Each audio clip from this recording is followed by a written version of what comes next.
നിങ്ങളുടെ ഫേവറേറ്റ് സീരിയലുകൾ ടിവിയിൽ വരുന്നതിന് മുൻപേ സൺ നെക്സ്റ്റ് ആപ്പിൽ കാണാം. ഇനി എല്ലാവർക്കും മുൻപേ കാണൂ. ഇപ്പോൾ തന്നെ സൺ നെക്സ്റ്റ് ആപ്പ് ഡൗൺലോഡ് ചെയ്ത് സബ്സ്ക്രൈബ് ചെയ്യൂ. അതെ, ശരത് ഒരു തെറ്റും ചെയ്തിട്ടില്ല. ഇതെല്ലാം ആ ദേവികയുടെ പണിയാ. എന്റെ മോളുടെ കല്യാണം മുടക്കണം, അതായിരുന്നു അവളുടെ ലക്ഷ്യം. ആ ലക്ഷ്യം അവള് നേടിക്കഴിഞ്ഞു എന്ന് വെച്ച് നമ്മൾ തളരരുത്. പാർവതി നേരത്തെ പറഞ്ഞതുപോലെ എത്രയും വേഗം ശരത്തിനെ നമ്മൾ പുറത്തിറക്കണം. എന്നിട്ട് ഈ കല്യാണം നടത്തണം. ഇനി ആ കല്യാണം നടക്കൂ? അതെന്താ അങ്ങനെ ചോദിച്ചത്? പോലീസ് വന്നില്ലായിരുന്നെങ്കിൽ കല്യാണം നടക്കുമായിരുന്നില്ലേ? ഇനിയും നടക്കും, നമ്മൾ നടത്തും. നിത്യ അതിന് സമ്മതിക്കൂ? അയ്യോ, അവിടെ വെച്ച് അവൾ അങ്ങനെ പറഞ്ഞതുകൊണ്ടാണോ? അതൊന്നും കാര്യമാക്കണ്ട. അതൊന്നും അവളുടെ ശരിക്കുള്ള അഭിപ്രായമല്ല.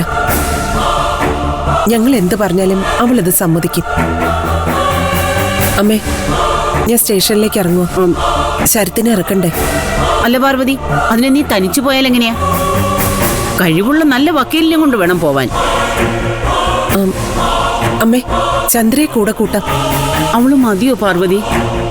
അത്ര വലിയ കുറ്റമൊന്നും ശരത്ത് ചെയ്തിട്ടില്ലല്ലോ. ആ, കണ്ടോ, അവനെ പുഷ്പം പോലെ ഞാൻ ഇറക്കിക്കൊണ്ടുവരും.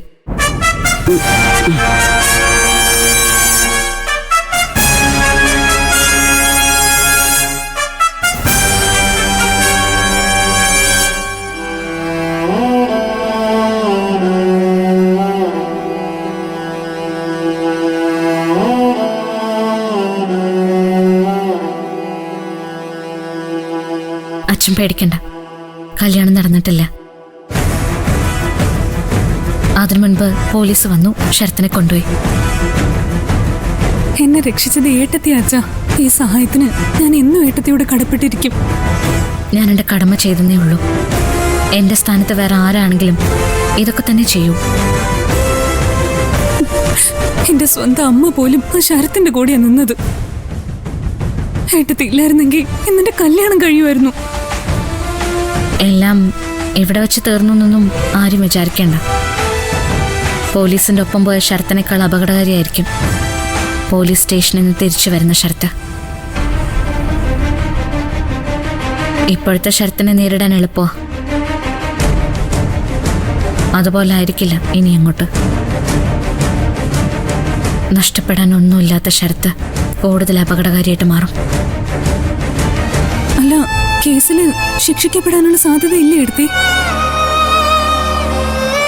അങ്ങനെ സംഭവിച്ച കുറെ കൊല്ലത്തേക്ക് പിന്നെ അവന്റെ ശല്യം ഉണ്ടാവില്ലല്ലോ. അതിന് എന്തൊക്കെ കടമ്പകൾ കഴിയണം മോളെ. കേസ് ചാർജ് ചെയ്യണം, അവന്റെ അറസ്റ്റ് രേഖപ്പെടുത്തണം, പിന്നെ കോടതി, ജയില്, വാദങ്ങള്. കുറെ കൊല്ലങ്ങൾ എടുക്കില്ല ഇന്നത്തെ. അതുവരെ അവൻ പുറത്തായിരിക്കില്ലേ. എന്ന് വെച്ച് നീ പേടിക്കൊന്നും വേണ്ട. കല്യാണം നേരിട്ടതുപോലെ തന്നെ നമ്മൾ അത് നേരിടും, അല്ലേ അച്ഛാ? പോലീസ് എത്തുന്നത് വരെ എന്തൊരു ടെൻഷനായിരുന്നു അറിയോ അച്ഛാ എനിക്ക്. ഹൃദയം നിലച്ച് മരിച്ചു പോകുന്നവരെ ഞാൻ സംശയിച്ചു. സമയത്ത് അവരെത്തുമോ എന്ന് മാത്രമേ എനിക്ക് സംശയം ഉണ്ടായിരുന്നുള്ളൂ. വരുന്ന ഉറപ്പായിരുന്നു.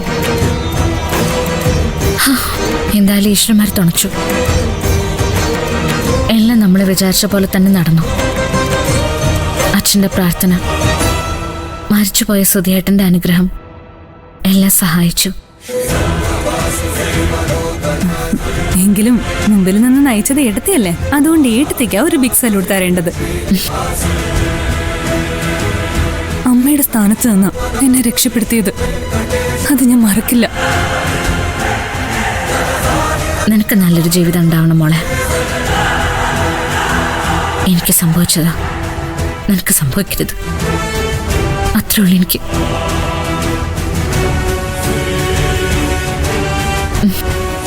ചെല്ല, ഡ്രസ്സ് മാറ്റ, എന്നിട്ട് നീ പഴയ നിത്യാവും.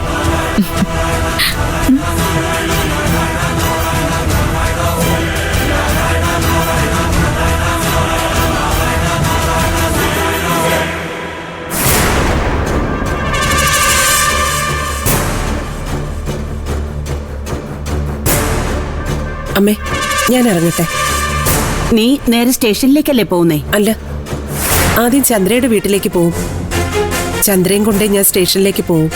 അമ്മ പറഞ്ഞതുപോലെ വക്കീല് കൂടെ ഇരിക്കുന്നത് നല്ലതാ. അതൊരു ബലമാ. പോവാൻ താല്പര്യമുണ്ടെങ്കിൽ പ്രഭമോളും കൂടെ കൂടെ ചെല്ല്. ഇല്ല, ഞാൻ പോകുന്നില്ല. പാർവതി പോയാ മതി.